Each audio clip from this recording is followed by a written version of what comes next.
When I got started in the egg business, it was a survival to get by one day at a time and plan for the next day.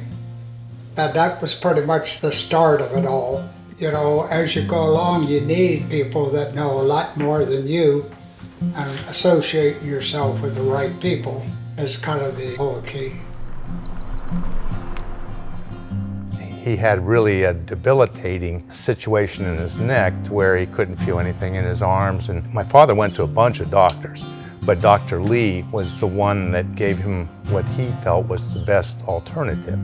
When you've got a family, when you've got businesses, you can't let things hold you back. You've got to strive through them and fight through them regardless of how much pain and the like that you had.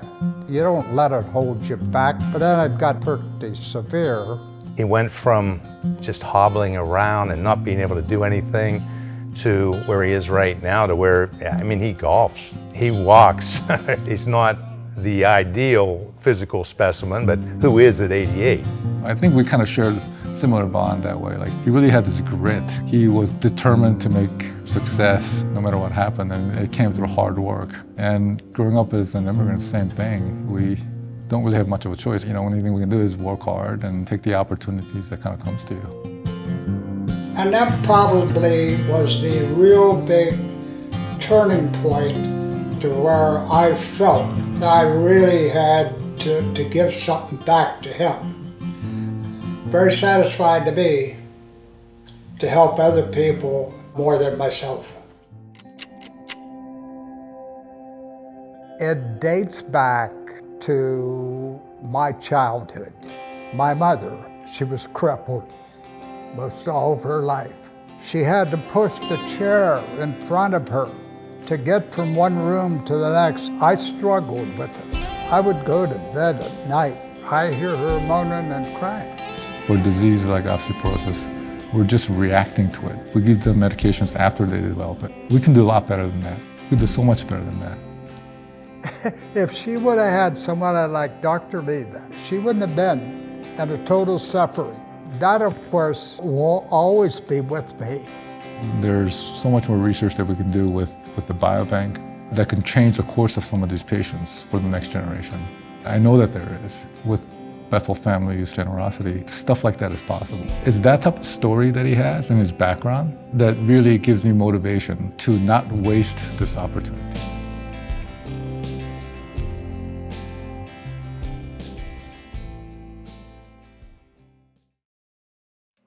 We will continue on the same path. I'm going to be behind Dr. Lee as they need me. That's all.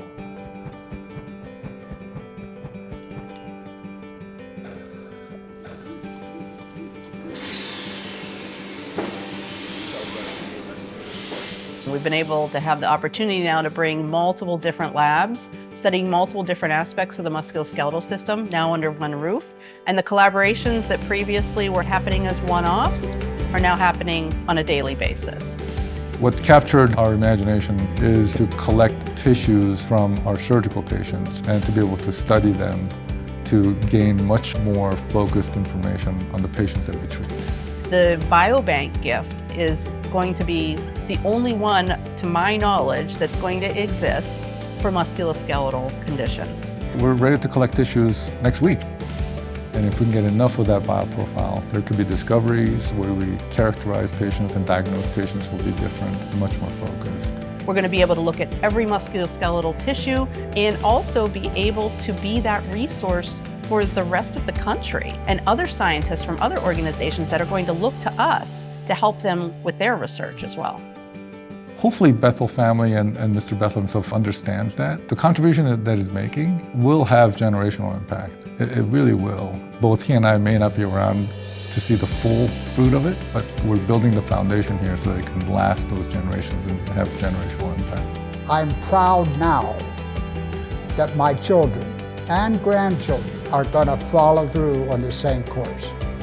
The foundation that I have established is only in its infancy, and we're going to be there for this purpose for many years to come. It's research that's going to help the world. There couldn't be a more exciting time for what we're doing. With this transformational gift, we have so many people from so many different disciplines now focusing together on a common goal that is something like I've never seen in my career previously, and I'm just so excited to be a part of it. It all started with Dr. Lee, but it has fostered so much more with the university. I feel today like I am part of Pitt University. If you look at how we ended up here, it's really just a series of fortunate events that brought us to where we are. You know, I came to Pittsburgh and was fortunate enough to meet a gentleman from Ohio. You know, this sort of dream that we wanted to build this research center, and he was very enthusiastic about funding. And that's kind of how these opportunities pop up. They have made me feel humbled, and it's been a great experience for this little country boy here. I'll tell you.